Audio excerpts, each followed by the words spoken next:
got you. We got you dancing. That's Canva Music. They give you. I guess they got licensed stuff.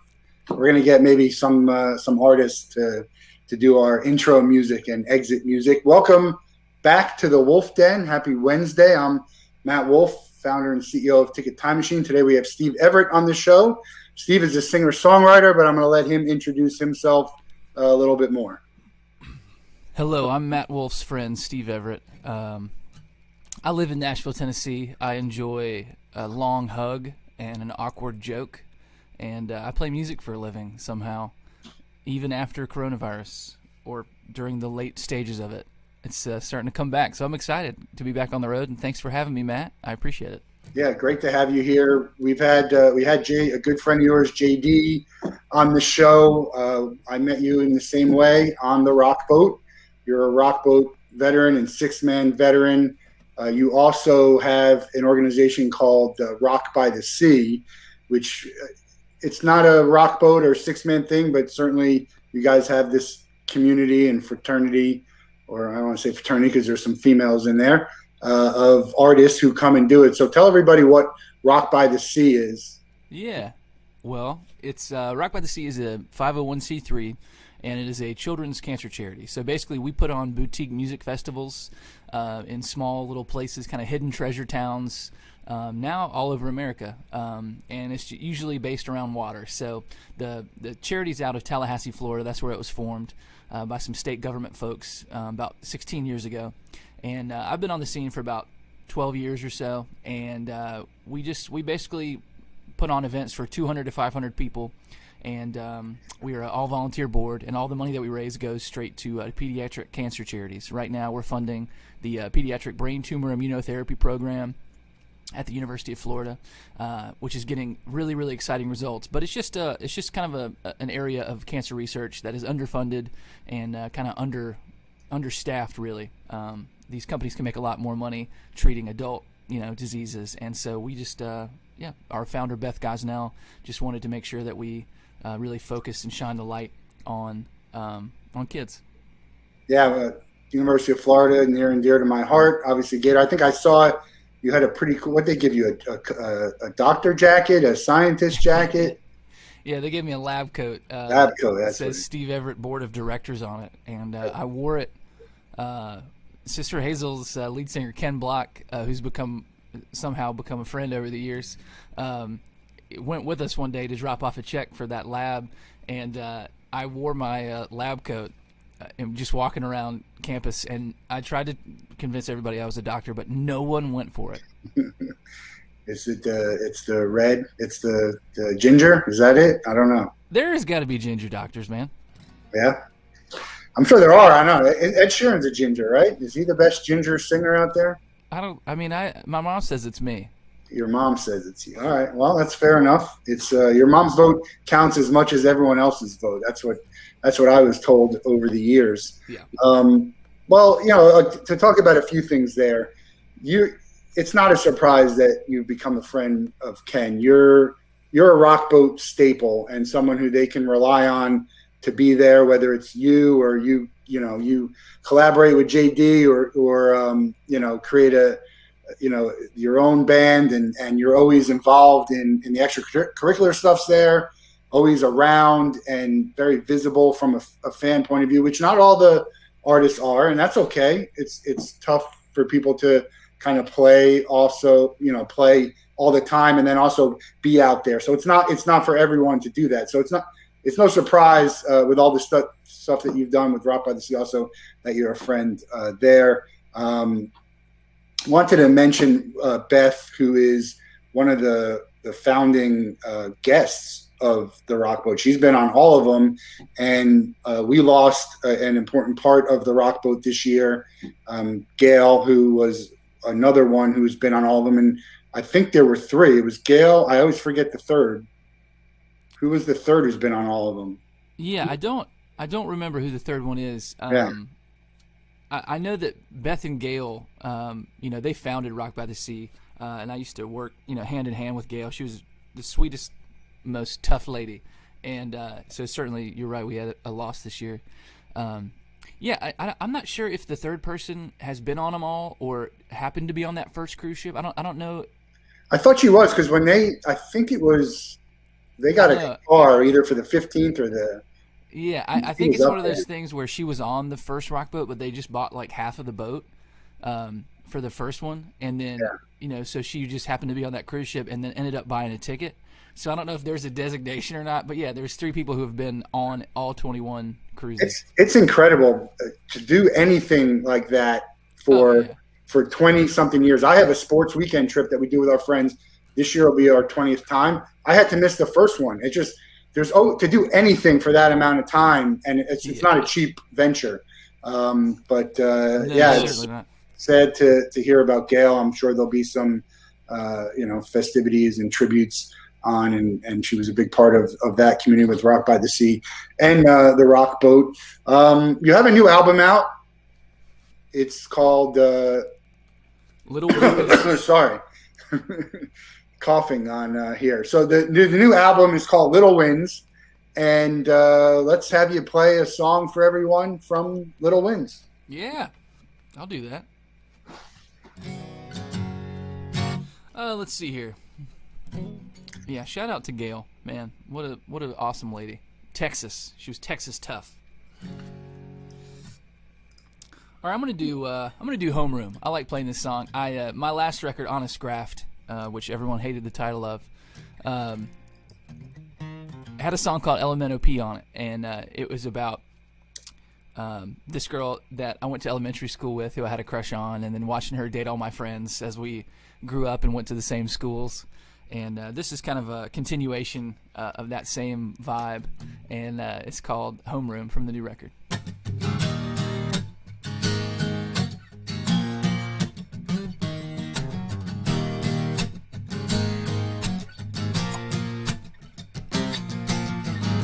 Once upon a Monday, just a couple of kids, we were talking about your weekend when we should have been listening. The teacher came over, said to knock it off. I reached for your hand and told her it was all my fault. Yeah. I've never been cool, never been tough. Turkey and cheese with my cut-off crust. But you were my pizza, lunchable crush, and I was trying, yeah.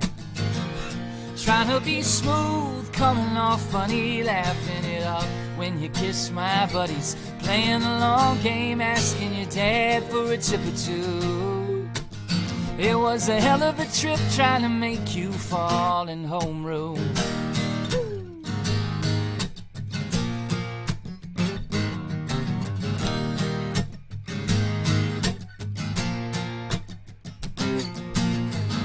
Saturday morning, just you and me and your boyfriend. You were taking the hill too fast and crashed in the neighbor's fence. The neighbor's son heard us and he came outside. He cussed at you once and that's when I lost my first fight. I've never been cool, never been tough. Turkey and cheese with my cut-off crust. But you were my pizza, lunchable crush, and I was trying, yeah. Trying to be smooth, coming off funny, laughing it up when you kiss my buddies. Playing the long game, asking your dad for a tip or two. It was a hell of a trip trying to make you fall in homeroom. I knew it was over long before you said a thing.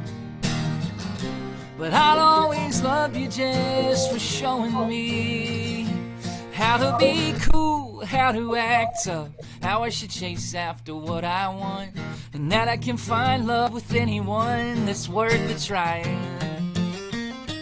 Trying to be smooth, coming off funny, laughing it up when you kiss my buddies. Playing the long game, asking your dad for a tip or two. It was a hell of a trip trying to make you fall in homeroom. It was a hell of a trip trying to make you fall in homeroom. Yeah.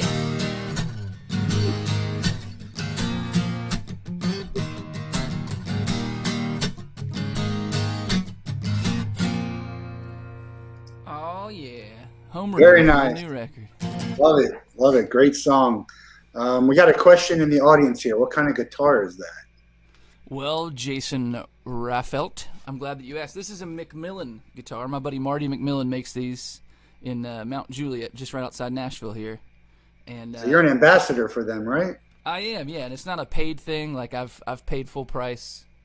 Well, I don't know if I've paid full price, but I've paid for these guitars. I've got 2 of them. But it's just the best acoustic guitar I've ever put my hands on. And I was getting ready to buy a Collings, which is like a really, really expensive boutique acoustic. And then I met Marty, super nice guy. He's the same age as me. You get a lifetime warranty from a guy in his 30s. And yeah, we played golf together yesterday. He's an awesome guy and just builds an incredible guitar. MacMillanGuitars.com, M-A-C. We'll get that in the comments. You've been busy during the pandemic. I know you joked about that, but you were doing a ton of live streams. I saw you on Deggy Live, right? Friday Night Live with Deggy. Yeah. And everyone kind of comments on the green background that you have, so we might as well tell everybody what it is.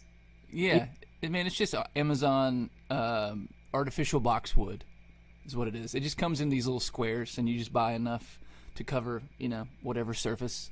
And so I just kind of covered this whole wall. Became like a natural-looking accent wall instead of painting it, And it's year-round, not just for the streaming. Yeah, no, it's there all the time. It just kind of makes my upstairs look like a outdoor patio or something. I think it's a good look.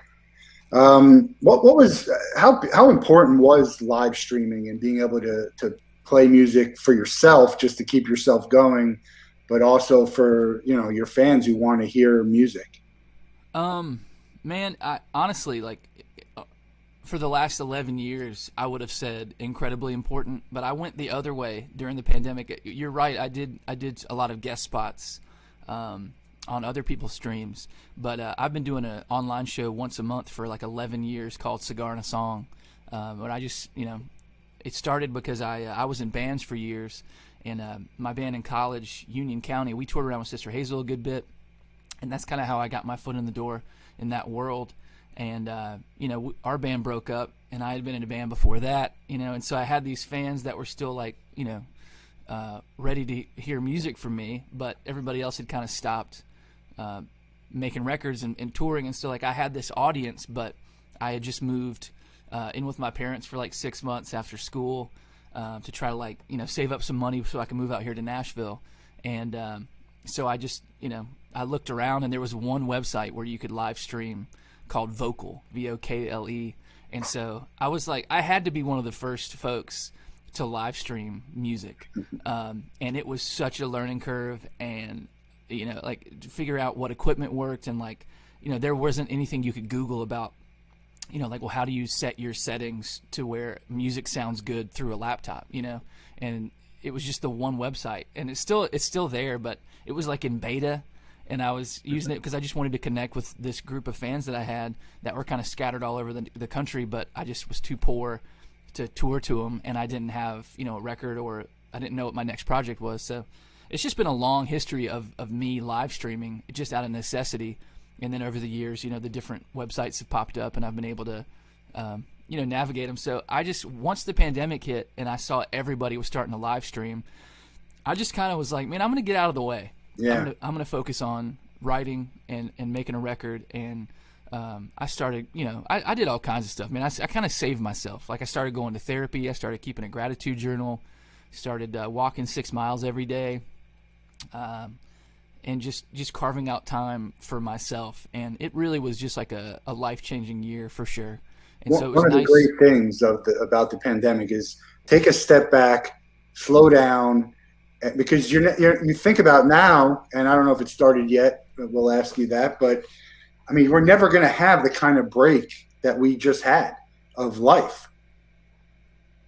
Yeah, probably not going to have a forced break like that again. It's going to, but at the same time, if we lived in a different country, there's, the Europeans are famous for you'll email somebody and it's hey, I'm out of the office for the next 2 months because I'm camping with my family. We could do it. It's just we get caught up because everybody lives with such a small margin, So the idea of like, we're just not like that. We're not wired like that yet, but hopefully we'll get there to where we're saving money so that we can, kick off for a couple of months and just chase a dream, or, write a novel, even if it sucks because you told yourself when you were 11 that you were going to write a novel at some point, Yeah, just being able to do what you want to do.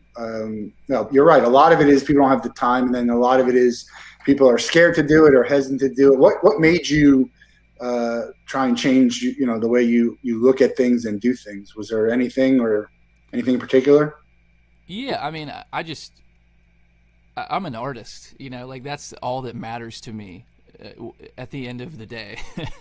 I have these like 4 tenets that I have to make the best art I can make, be the best person I can be, pay my bills however I have to do that, and then have a good time. And like I do that every day, and I sleep like a baby, and I'm just constantly trying to get better. And so for me, when 2020 first hit, I was just I had just not taken care of myself and been touring, taking every gig I could get for 7 years or something, and just like had been run ragged, and I did it to myself. And so I knew I needed to kind of reset. And then, but like we were just talking about, like I was very worried about what it was going to look like if I threw myself back into a full touring schedule, and then the universe just kind of wiped it off the map and was like, well, what if you just had to stay home for a year, But now that I've had a taste of what it feels like to take time for myself and to say no to things and to prioritize myself, it's going to be easier to do that. But in answer to your question, man, I just was like, you're an artist. All you have are your personal experiences, so you can write songs about it, and your stories, so you can entertain people. So like, I just basically walked into 2020 like, you need to get some new stories, and you need to, like, whether it's good or bad, like, you just need to start moving. Yeah. And how did that change your writing? I don't know. I think I started the year on a 2-week writing retreat in the mountains of Virginia, on this lake called Lake Anna, and I just kind of had a lot of time by myself, writing songs, and just kind of every couple years, you make a full record, and you just, if you're willing to be quiet and let your mind kind of remind you, just kind of go through like, what have I learned in the past couple years? That's really what a record should be. You shouldn't have, well, I should is a tough word, but in my opinion, I like the model of making records every couple years, and it's just like, this is who I am now. These are the lessons I've learned, and just spread them out. And like, if you don't like it, no big deal. If you do like it, awesome, glad you're with me. But I just think that's the way that you should be. Like, that's your job as an artist, You're supposed to be out there trying to figure stuff out the best you can with the free time of somebody who just is not married, doesn't have kids, and and we're poor, so like, it's just eminently relatable to artists, I feel like. Yeah, I think so. We had Frasco on, and he was talking about the stories and what's going on now. So as you keep going, your stories change and they're kind of relevant. Casey Musgraves just came out with an album that was all, it's way different than the other one where she was winning awards. There was an article saying she was on top of the world. She's standing on the stage at the Grammys, and then she has a divorce and a breakdown, and she puts out this album that's raw and it shows the other side, which I think is good. I'm a weird music listener. I'm a beat kind of guy, like the sound and not as much the words. So the sound gets me into it, and then as I'm listening to it, then I really start to listen to the words. How do you write? Is it I'm writing the words and then I can figure a sound, or I have this kind of sound and now I got to put some words to it? Yeah, I think that is the most common question, not in a negative way at all, but I think just that seems to be people who don't write songs. That's what they want to know, and the reality is like it's just a jumble. And anybody who says different, I think maybe they're not really paying attention when it happens, because everybody I've ever talked to who spent much time thinking about it, like sometimes you just get a phrase in your head and you're like, oh, I need to write a song about that phrase because I love that. But sometimes you'll get a melody that's just like vowel sounds, and you're like, ah, dum, dum. And that's it. And then you're like, ooh, ah, dum, dum. And then you start just messing around, and it's like a Ouija board. You're just like, ah, da, da, da, da, da, da, da, da. And then you just like, just keep messing with it till you find it a home, and then like a phrase will pop in your head, and then sometimes you shoot out of bed and you remember like a chord progression that you liked, you know, and you start playing that, and then something pops in. So it's different every time for most of us. How hard is it to, here's a follow-up to that, how hard is it to keep all of the songs that you've heard out of your head when you're doing something, so it's not, we don't get Vanilla Ice trying to explain how it's, you ever see that clip of him trying to explain Vanilla Ice? You know, he's like, no, you see, they go da da da da da da da, and I'm like da da da da da da da. Right. Yeah, I mean, there's nothing wrong with being a pop star or like a rap star, you know, in that world. But like, those aren't like, those are a different kind of artists, you know. Like, there's songwriters, there's people who are like, you know, really focusing on the craft of songwriting and want all their records on their deathbed. They want to have this body of work that they can be proud of and hold up. And then there's like a different kind of person who wants to be a pop star, who doesn't really write their own songs, or if they do, they're just kind of lightly involved, and it's more of a commercial endeavor. So I don't know. The two of those things are pretty far apart. Those of us who write our own stuff and record our own stuff and are very heavily involved in the process, especially independent artists, it's not hard at all. Like I think there's cover musicians who have like an encyclopedic knowledge of, you know, all songs, and they can cover any song, and it's just incredible. And then those people usually aren't the best songwriters. Yeah. And then I think the more you get into writing your own songs, the more of a partition you have, like a hard wall where you try to not think about really famous, popular music, just for that reason. There's only so much mental real estate that anybody has, and so once you've written several hundred of your own songs that you have to remember, and you just kind of want to live in your own space and not really, you go visit over here, but you just got to have a wall up. Otherwise, you're right, you will be Sam Smith, you know, ripping Tom Petty. It's so impressive, singers who can remember that kind of catalog over. So I mean, I can't even remember the songs that I hear a million times. There's words that, you know, you miss and you can't get the sound of it. So really incredible to think how people do it. And it's, you know, you're a movie star, you're a TV star, cut, let's go. You know, we got it wrong.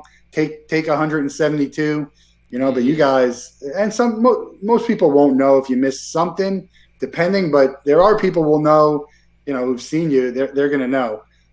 So let's hear another song from you. We'll give us one that maybe people don't know about, or an older one. Yeah. Let's see here. Let's do a little old guy.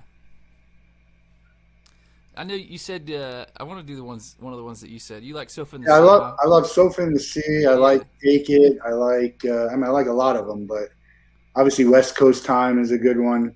Yeah, I always play West Coast Time. I'll do a little Sofa in the Sea. Yeah.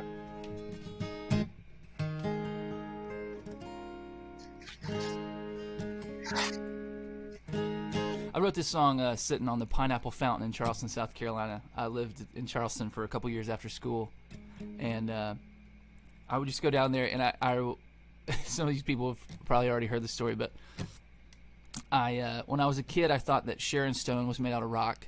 I thought that George H.W. Bush was a hedge man, and I thought that houseboats were brick homes that like strong people had drugged to the ocean, and that they existed on the ocean. Anyway, so I was with my dad, and we saw a houseboat, and I was like, "What is that square boat?" And he was like, "That's a houseboat."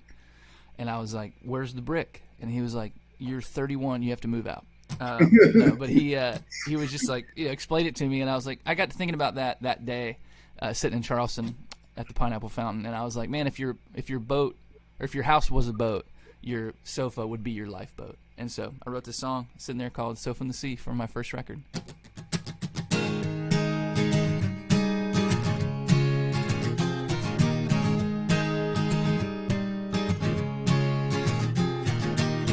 If I could sell my house to yours, don't you know that I would fasten all windows and doors? I'd be on my way before the rising of the morn. And its low tide could keep my ship from sailing to your shore. And you'd hear the roaring of the waves outside. You'd know exactly what to do. And I'd use my sofa as a lifeboat. I would sail it out to you. Here we go. And it could be you and me on a sofa in the sea, on the best ride of our lives. We could pretend that when we got where our trip would end, we just climb right back inside until our couch capsizes, yeah. Until our couch capsizes. If I could be so bold to say you could be the captain, I would surely be your mate. We could both get married, I would gladly take your name. Or we could just hold hands. And you'd hear the roaring of the waves outside. You'd know exactly what to do. And I'd use my sofa as a lifeboat. I would sail it out to you. Here we go. And it could be you and me on a sofa in the sea, on the best ride of our lives. We could pretend that when we got where our trip would end, we just climb right back inside until our couch capsizes, yeah. Until our couch capsizes. The world won't care about the fact that they're without the two of us, because our love's so strong, yeah. And it could be you and me on a sofa in the sea, on the best ride of our lives. We could pretend that when we got where our trip would end, we just climb right back inside until our couch capsizes, yeah. Until our couch capsizes.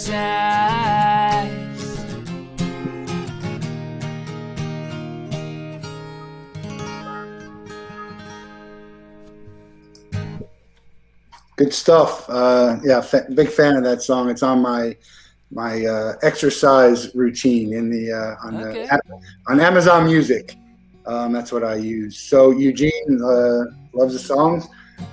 Never heard of you, which is great. That's why we have Steve on here, introducing him to some new people, which brings me to a good question. And I asked JD this, and I'm assuming you might have the same answer, but what's the difference between, you guys are independent artists and you're, great musicians, great songwriters, great voices, great performers. There's a lot of them like that. What's the difference between making it, big and just kind of being able to carve out a nice career for yourself, and where, what do you aspire to do? Obviously, you talked about having a book of songs, that you can be proud of, but as far as performing and where you're performing and how often and with who, how does that work from an independent writer, a singer-songwriter's perspective? Yeah. Honestly, I think people would be shocked how arbitrary success in the music industry is. Yeah.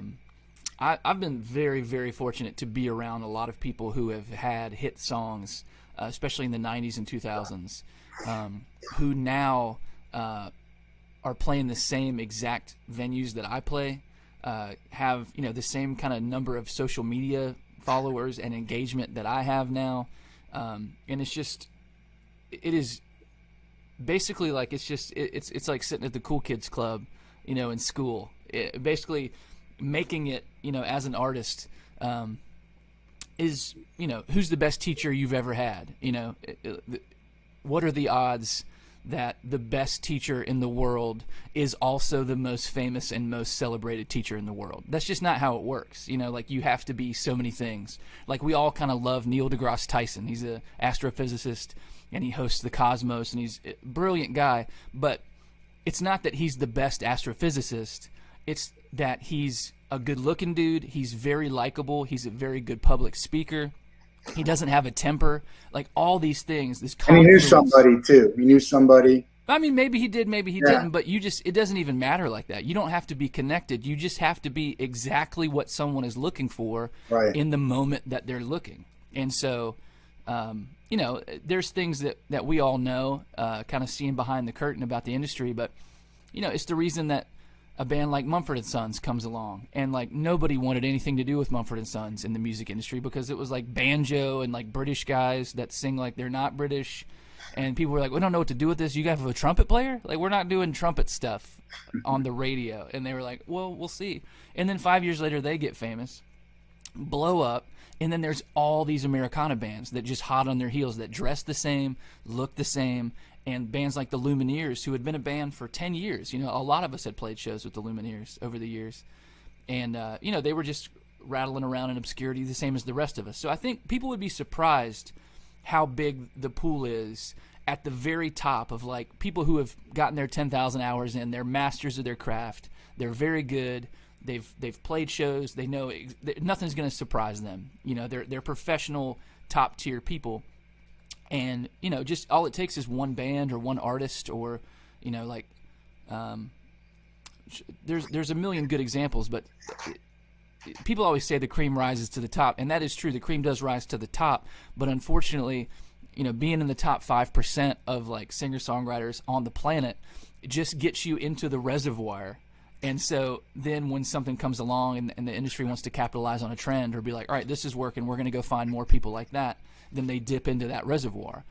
But you still just have to be what they're looking for at the right time. So you can spend your whole career being very good and being completely good enough to get kicked up to the next level and have them put all that money. Yeah, and it just won't happen. And it's not anything to do with you. You didn't do anything wrong. No, I get it. But I think the trick is to just look around and realize when you're in that reservoir, and be proud of yourself and be like, well, this is all I'm in charge of. From here on out, all I can do is just keep getting better, work hard, and be nice to people, and that's just have a nice time.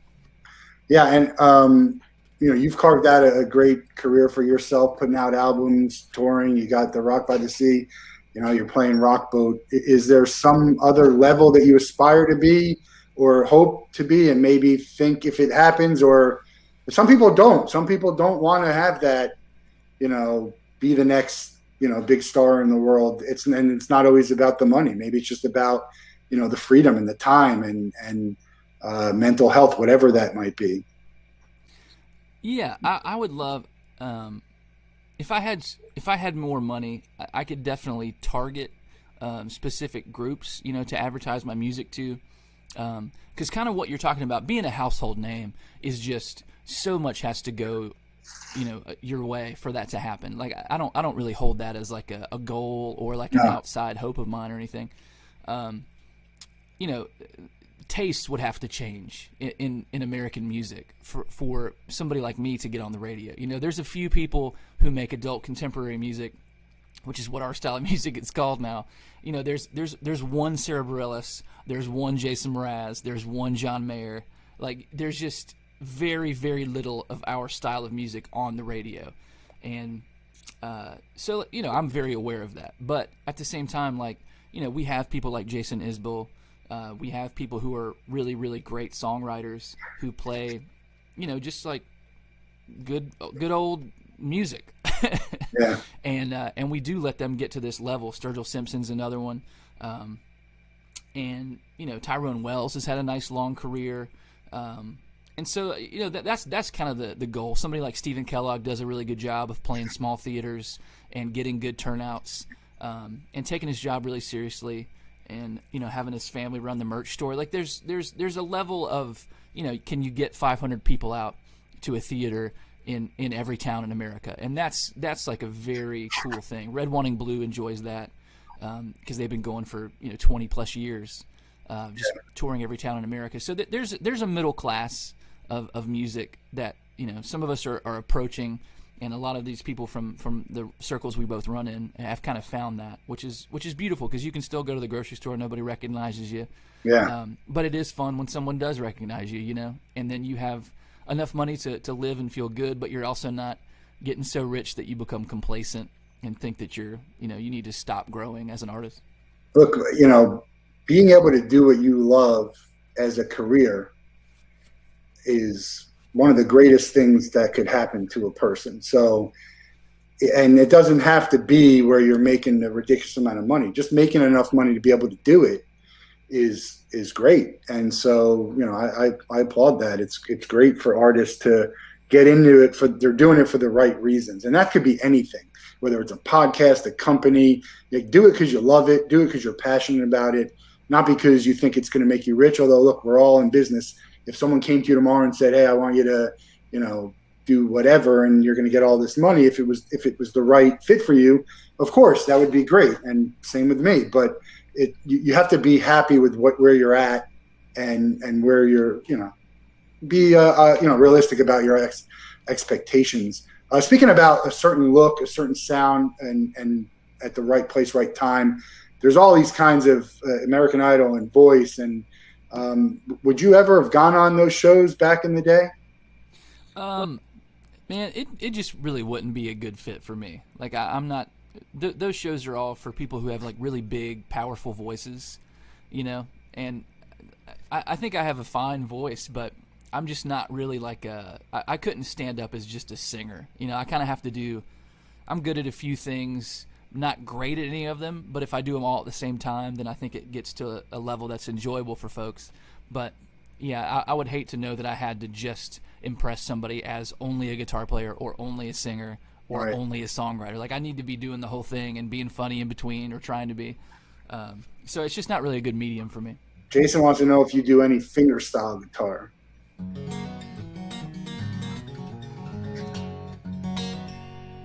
Yeah, I love fingerstyle. There you go. We were going to get to this, but Eugene brought it up. So, who inspired you when you were starting out, and how about now? You call your music pop and roll, right? I trademarked that during the pandemic. Did you? Great. That's good. It's funny that people like I love everything. I mean, almost everything, I would say, but it doesn't matter to me what to call it, but everyone wants to put something in that category, right? And yours is kind of, it's not going to be in that category. And some people, it's, as you say, it's music, and some of it's going to lean pop, and some of it's going to lean rock and roll, and some of it's going to be, ballad like maybe. Yeah. So how'd you come up with pop and roll, and yeah. Does that come in your mind when you are writing and all of that? No, not really when you're writing, but just like when you step away, being an independent artist, you have to put on all these different hats. And I've gotten good at like when I'm trying to think objectively like an A&R person would about like what song should I put on the record. I've gotten good at, kind of like leaving my own consciousness and kind of putting on that like analytical consciousness of like, yeah, the song is cool, but like aren't going to know what you're talking about, so maybe choose this song over this one because people will enjoy it. But yeah, I mean, my heroes were Tom Petty. I grew up listening to the Beach Boys, so I love harmony and just fun, upbeat music that had a lot of integrity to it, and it had a lot of great songwriting, but you didn't need to hear what the songs were about to enjoy either of those bands. Simon and Garfunkel were the same way. Just stuff that was like really fun and beautiful, but also, you could access it regardless of what you like about music. You said you're a beat guy. I'm pretty rhythmically interested as well, but I also love melodies and I also love lyrics. And so, any band that's got all of those things together, which is why I've loved Sister Hazel for so long, just really fun, positive music. And then when you dig in, it feels like they're just like light songs. But then when you actually listen to their lyrics that Ken writes, they're, he can take you on quite an inward journey, and make you feel some things. And so that's kind of what I grew up listening to, and that's what I try to do. I got I picked up a limited edition vinyl Petty that they put out for the record store day. Pretty excited about that. I only have one. My only other vinyl is when I bought Matt Nathanson's on his bundle for his live stream that he did. I was like, oh, maybe this is another thing I should collect, which my wife will be thrilled about with all the things I just bought some new Seinfeld Funkos that Funko dolls that just came out. Do you collect anything on your travels, on any trips, sports, anything? No, I have.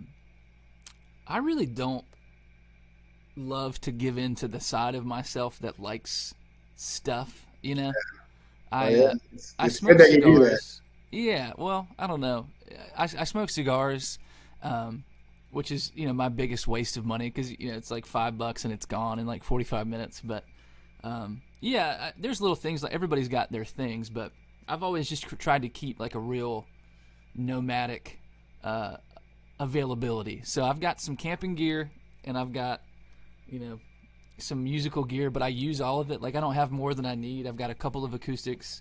Right now I own 2 electrics and then like a sound system, and I have a recording rig. But like I could get everything that I really need in my car and take off at any point. Awesome. So yeah, that's my sister went to Cuba, bought me back some Cuban cigars. I've never smoked, so they're kind of sitting and waiting. I don't know. I just what's funny, man? People go to Cuba, and if they know that you smoke cigars, they will bring you back Cuban cigars. But all of the companies that were in Cuba pre-embargo in 1971, they all left. So like Cuba doesn't even have Cuban cigars anymore. Like all of those families are in like the Dominican Republic or Nicaragua. They'll roll you some nice cigars. There's a store that I always pass on in New Orleans. It's right by the beignets. There's a cigar rolling store. Oh, right by cigar and what's that place called? I don't remember. I've never been in it, but I see people drinking and smoking, and they're rolling it right there. And yeah, oh my God, we have to remember this. The cafe where they have all the beignets. Oh, Cafe Dumont. Dumont. Yeah, I thought you were talking about the cigar store. Dumont. He wants to know if Harry Chapin was one of your inspirations. No. But I like the name Harry. I've got good luck with people named Harry. Yeah. Is there anyone that you kind of soundboard off of as other artist when you say you got to step aside and be like, I like this. I think it's good. What does someone else think? Yeah, I really struggle with that. I think one of the reasons that my stuff doesn't fit real cleanly in a genre is because like I grew up in the deep South, but I never wanted to everybody says I still have a Southern accent, but it's so much less than like most of my extended family. But I never wanted to be, I don't know, when you're from somewhere, you're very aware of like the negative parts of that place. And then as you get older, you kind of like, I don't try to hide my Southern accent anymore. And I've kind of like leaned into a little bit more of where I'm from and who raised me. But, I just kind of, I wanted to be the exception. So like I grew up very religious, but that was never really like a choice that I made or something that was really important to me. And so like I have a lot of those influences that I don't really use, but they have to have made their mark.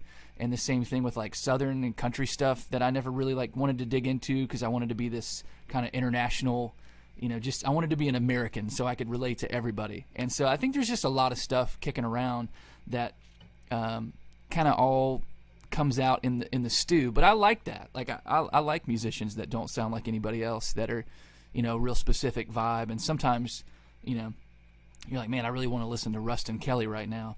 And then you're like, all right, well, what's another record that sounds like Rustin Kelly? And you're like, pop punk, emo, folk. Like there's not another artist that sounds like that. It's hard even to do. Like I ask people, hey, I like this song of someone's. What other songs would you recommend by them? And sometimes it's hard to find because you have such different sounds and they don't it's not just that obvious. Say, oh yeah, this song sounds like another. Do you have a song that is that you thought should be more popular than it is, or more liked, and maybe a song that's more liked by your fans that you're like, I didn't see that coming. Yeah, it is. Well, it was really hard at first to know, because I mean, people can be buying records when you first put one out and come into shows, and you still have no idea, like, what is it about me or about this record that is making these people excited? Like, is it the way that I dress in conjunction with how I like look on stage? Is it my personality? Do they like the jokes? Are they putting up with the jokes to keep hearing the music? Like, you have to do so much research to be able to give people more of what they want, and they don't know what they want or what they like about you, honestly. And so you just kind of have to keep tweaking it and realizing, like, oh, I took something away that I thought was a good idea, but it's clear to me now that people didn't like that. And so I've kind of noticed over the years that my rock and roll songs on my records, they get placements in like commercials and video games and stuff, and so it's a very good business decision. But it's really only my male fans who are my age and older that like my more like rock and roll stuff. And like far and away, when I'm like sweet and writing about like elementary school and accessing the like, you know, cute part of my personality, that's definitely the stuff that resonates more with my fan base. And so you just kind of have to decide, like, well, obviously that's a part of me and I want to keep being true to that, but I don't want to just do all that, you know. And so that's how you get records that have, you know, a couple of rock and roll tunes, and then some mid-tempo stuff, and then a couple of ballads. You know, you want to be able to give everybody something, you know. How'd you get into I was going to ask you about the video game, because you have a soundtrack. I'm not a gamer, but how did you get into that? Man, I'm not a gamer either, really. And basically, like, they made NASCAR Heat, the video game, and then EA Sports did, and then they made a second one, and they had spent too much money licensing famous songs for the first one, and so they hired a company out of Charlotte called 704 Games to get independent music, and so they just accepted submissions, and so I sent them a few songs, and they used one of my songs, Chemical Weapon, for that NASCAR Heat 2, and then that song just kind of started blowing up on streaming sites and, you know, YouTube Music, and just people started hearing it and would start commenting every day, and it was like a really great shot in the arm, and it got a little bit of money, nothing, you know, life changing or anything, but and then, you know, they made NASCAR Heat 3 and went back to, you know, using like stock music, and then for NASCAR Heat 4 they came back and were like, let's use independent musicians again, and so I got 2 songs on that game, and I was like, geez, this is awesome. And those songs started to blow up, and then they made NASCAR Heat 5, and I got 2 songs on that one as well. So, like, I'm just really represented in that world right now, which is leading to, you know, some folks showing up at shows now that maybe wouldn't have been there before. And also there's SRX is like a new racing league that they made, and I got a call that was like, hey, we liked your stuff in these NASCAR games. Can we put you in our video game? And so I've got 2 songs on the new SRX game. Tony Stewart made a dirt track racing game, and I'm on that, his All-American race. It's just wild, man. It's crazy, but video games, the music is a huge part of it. And same with, you know, even movies, right? Getting songs into movies. It's, you know, that's something that's pretty good too. But isn't it, but I brought it up because it's weird that the songs that make it onto those racing video games are my more rock and roll tunes, which are my least successful songs with my fan base. You know, so it's just very, like, you know, thank God I still put them on the record and make those songs because I like them, and that's, you know, what I like to play. But, you know, the ballads definitely are the things that pay the bills. Yeah. What would you be doing if you weren't writing and singing? Did you have any other dreams? No. If you had to pick, I mean, let's say, you know, you had to pick, what would you do? Even today, not growing up, today. Tomorrow you had to start something new. What do you think you'd try? Yeah, man, I've thought about that a lot over the years. I was 10 years old when I told my parents that I wanted to write songs and sing them for people and tour and like entertain people. So I just have never really given anything else very much thought. But I love history. I listen to history podcasts all the time.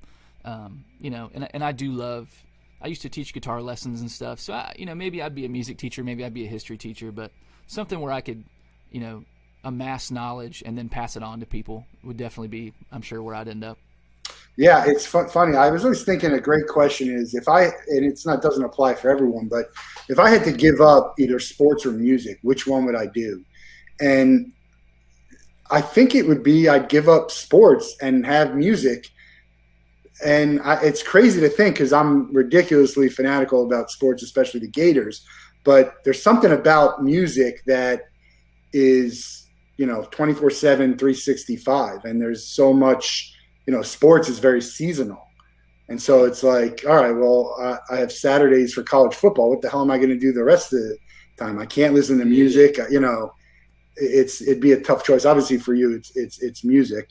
But I'm one of the few artists. I love sports. Like everybody that ever tours with me, is always like, why are we listening to another game on the radio? I'm like, yeah, it's the playoffs, dude. They play 7. It's a 7-game series. Like, why did we listen to game 2? It doesn't even matter. Like, oh, it matters. Who's your team? Oh, man. So I was born in Georgia but grew up in North Carolina. And so, like, when I was a kid in North Carolina, we didn't have the Hurricanes and we didn't have the Panthers. Right. So, like, I'm a huge Charlotte Hornets fan because everybody was. But I'm a huge North Carolina Tar Heels fan. But we didn't have a baseball team, so I was a Braves fan. Always have been a Braves fan. And then for football, I just, we didn't have a team, and everybody was like a Redskins or a football team or a Cowboys fan.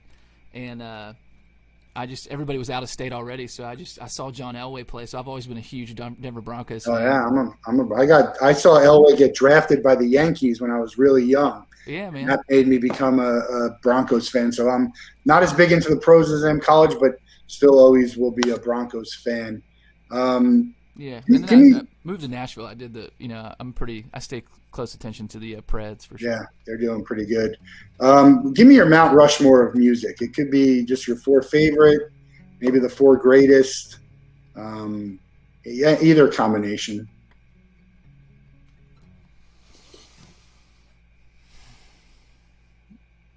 Paul Simon has to be up there. He's on my bucket list, and I'm so sad I never got to see him play. Well, he's still alive. I know, but he's not. He stopped touring. Him and Neil Diamond too. They're not doing well. So physically. Yeah. Yeah. Paul Simon. I guess. I mean, I'll just do it for me personally, not in terms of like their global impact, but yeah, for me it's Paul Simon, Tom Petty. I've spent so much time watching and listening to Eric Clapton. So he put out a tour, right? Yeah. I think we're gonna go when he comes to Nashville. Eric Clapton, and then the 4th, man. That's tough. Petty's in mine, but it's tough. It's hard to narrow it down. Probably Brian Wilson. Brian Wilson? Yeah, lead singer of the Beach Boys, songwriter. Cool. We're going to give you 2 more questions, and then we'll get you out of here on a song. What's the bucket list venue for you that you've never played that you would love to play? I feel like everybody probably says Red Rocks out in Colorado, which is Red Rocks and the Gorge. Those are the 2. Yeah. I've got some buddies that play in the bands for like famous country artists here in town, and they've all talked so much about the Gorge and about Red Rocks. But man, I've always wanted to play Madison Square Garden. Like when I walk into a movie theater, still to this day, like I just kind of because you're walking out the tunnel and like the stands are above you, at the movie theater, and you're kind of like on the side, and it feels like coming out of a tunnel in an arena. Yeah. And I always, like, in the back of my head, I'm thinking like, ladies and gentlemen, welcome to Madison Square Garden, Steve Everett. That'd be great. I'm not an arena guy. I love the outdoor shows. Obviously I'll go see some depending, but give me an amphitheater or an outdoor festival or even anything. That's my jam. I mean, I'm the same way, but it can't be a bucket list if that's what I already. Yeah. Playing MSG would be great. I grew up in New Jersey. We used to go to Knicks games and concerts all the time. Yeah, he missed his first college exam to go to Simon and Garfunkel in Central Park. Oh man, That's a show. They're about to do some crazy big Central Park thing to come back. The artists haven't been announced yet, but it's coming. Last question, same question we ask everyone. You can spend a day with anyone you want. Who is it, and what are you guys going to do? They have to be alive, and you can't be related to them. It doesn't have to be music. It could be anything. yeah, this is easy for me. I want to hang out with Will Ferrell. Will Ferrell. That's a first. We've had some comedians, but yeah, Will would be great. What would you guys do? Man, honestly, like I would just drive around. I'd be like, hey, can we just drive around? You know, I would go to him, so we'd be in L.A. Be like, can we just drive around and just like goof on people? You know, just like be silly as a team and just kind of like bounce up, you know, bits off of each other and stuff. It would just be fun to just goof around with him all day. Will Ferrell would be great. Jason Bateman's my favorite, but yeah, if I had to pick an actor, it would be Bateman. But Will is great. Vince Vaughn too. Do you have a favorite Will Ferrell movie? Actually, one of my favorite movies of all time is Stranger Than Fiction, which is a more like serious role for him, and he's still kind of funny. But yeah, it's just a great dramedy. Yeah, that's a good one. Well, he's on the list, Will Ferrell. We're going to try and make it happen for our guests. I've already done some outreach for some of them, so Will Ferrell is on the list for you. We're going to have you play one more song, and then we're going to get out of here. But tell everybody where they could find you, how they could support you, and yeah. Yeah, man. Thanks for having me. This is great. You're a great interviewer, and I've enjoyed it immensely. Thanks for watching, everybody. Yeah, I'm Steve Everett. You can find me at steveeverett.net or steveeverettmusic.com if you can't bring yourself to type in .net, if it's beneath you. Yeah, I think all my socials have been flashing down at the bottom. So, yeah, I mean, just my corner of the internet is welcoming to all people. I don't believe in dividing folks. I try to hug everybody and meet people where they are, and I realize that we're all on some part of the same journey, and everybody's got different lessons they've learned and ones they still have yet to learn. But I think the best thing we can do is just kind of encourage folks who maybe haven't learned a lesson that you have learned. You know, don't judge them for not knowing it, but maybe just encourage them to learn it with you. So yeah, and don't forget Rock by the Sea. There's in Delray, in St. George, Florida, and Put-in-Bay, Ohio. Yeah, rockbythesea.org. But yeah, I'll take us out with the single from my new record called "What's in the Well." Wrote it about this lady Myreese, who watched my brother and I when we were little kids in Albany, Georgia. And if we had the TV on or the radio on, she'd come cut it off. And if we asked her, thank you guys. If we asked her why she turned the TV off, she'd be like, "What's in the well comes up in the bucket." So she didn't want us to poison our well. And yeah.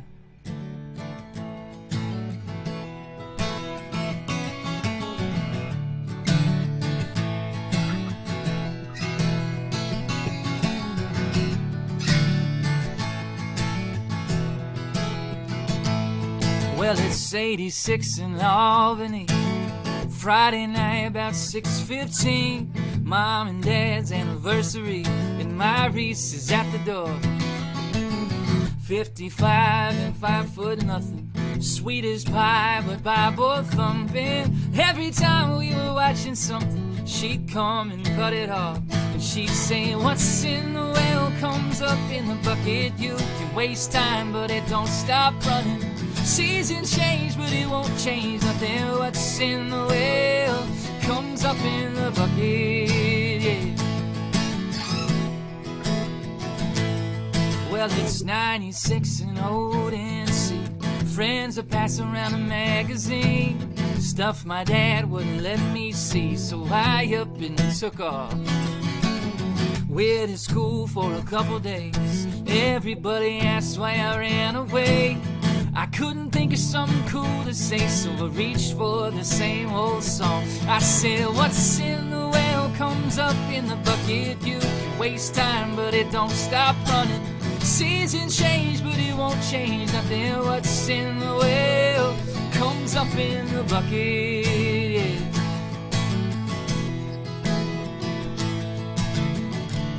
We haven't talked since I was 7, but I talked about her my whole life. I guess a good enough lesson keeps itself alive. What's in the well comes up in the bucket. You can waste time, but it don't stop running. Seasons change, but it won't change nothing. What's in the well? Yeah. What's in the well comes up in the bucket. You can waste time, but it don't stop running. Seasons change, but it won't change nothing. What's in the well comes up in the bucket, yeah. Comes up in the bucket, yeah.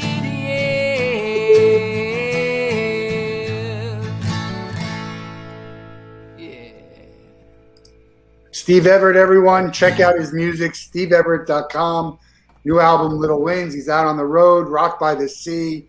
Thanks for being here. Great music, great conversation, and we'll see you on the road soon.